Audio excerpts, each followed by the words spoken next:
আসসালামু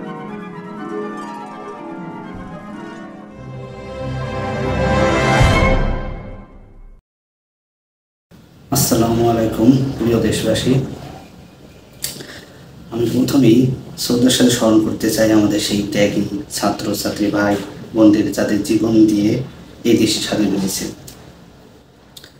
আজ আমরা বিজয়ের আনন্দ উদযাপন করছি, কিন্তু আমাদের আনন্দ উদযাপনটি যেন প্রশ্নবিদ্ধ না হয়, সেই দিকটি আমাদের খেয়াল রাখতে হবে।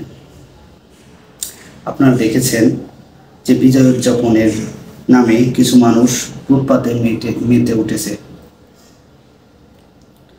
যা খুবই হতাশাজনক। আমি প্রথমে যেটি দেখেছি যে গণভবনের সকল জিনিসপত্র যে যার মতো লুট করছে, যা খুবই নিন্দনীয়। এই সকল সম্পদ শেখ হাসিনার নয় যে তা আপনারা লুট করবেন, এটি দেশের জনগণের ট্যাক্সের কেনা। তাই এই সম্পদ নষ্ট করলে পুনরায় জনগণের ট্যাক্সের টাকা দিয়ে তা পুনর্স্থাপন করতে হবে। তাই দেশের সম্পদ নষ্ট না করে আনন্দ উদযাপন করতে বিনীত অনুরোধ করছি।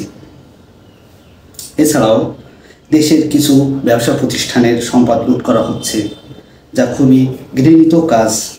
আপনাদের এমন কাজ কি স্বৈরাচারের সাথে কোনো পার্থক্য সৃষ্টি করে?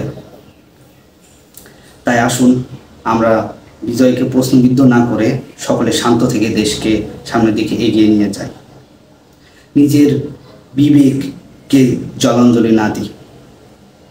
আমাদের এখনো সম্পূর্ণ দায়িত্ব শেষ হয়নি, এখনো গণতান্ত্রিক নেতা নির্বাচন করা বাকি আছে, এবং সংখ্যালঘু সহ যে পরাজিত যে শক্তি বা দল, তাদেরকে আমরা হামলা থেকে সংযত থাকি এবং নির্যাতন না করি। এটার মাধ্যমে তাদেরকে উত্তম শাস্তি দেওয়া হবে বলে আমি মনে করি।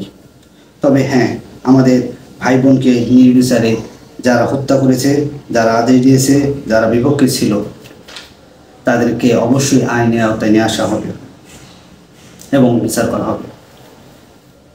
তাই সঠিক নেতৃত্ব নির্বাচন করানো না পর্যন্ত আপনারা সংযত থাকুন। অপরাধীরা কখনো বাঁচতে পারে না, তাদের বিচার অবশ্যই হবে। এবং আপনারা আরও দেখবেন যে ইন্ডিয়ার কিছু এজেন্ট যারা এখন পলাচ্ছে, তাদেরকে দেখে রাখুন যেন এয়ারপোর্টে তারা বের হয়ে না যেতে পারে, এবং সার্বিকভাবে যারা এর বিপক্ষে ছিল তাদেরকে নজরে রাখুন। যথাসময়ে তাদের বিচার করা হবে। আসসালামু আলাইকুম। নিজে ভালো থাকবেন, অপর জনকে ভালো রাখবেন। আল্লাহ হাফেজ।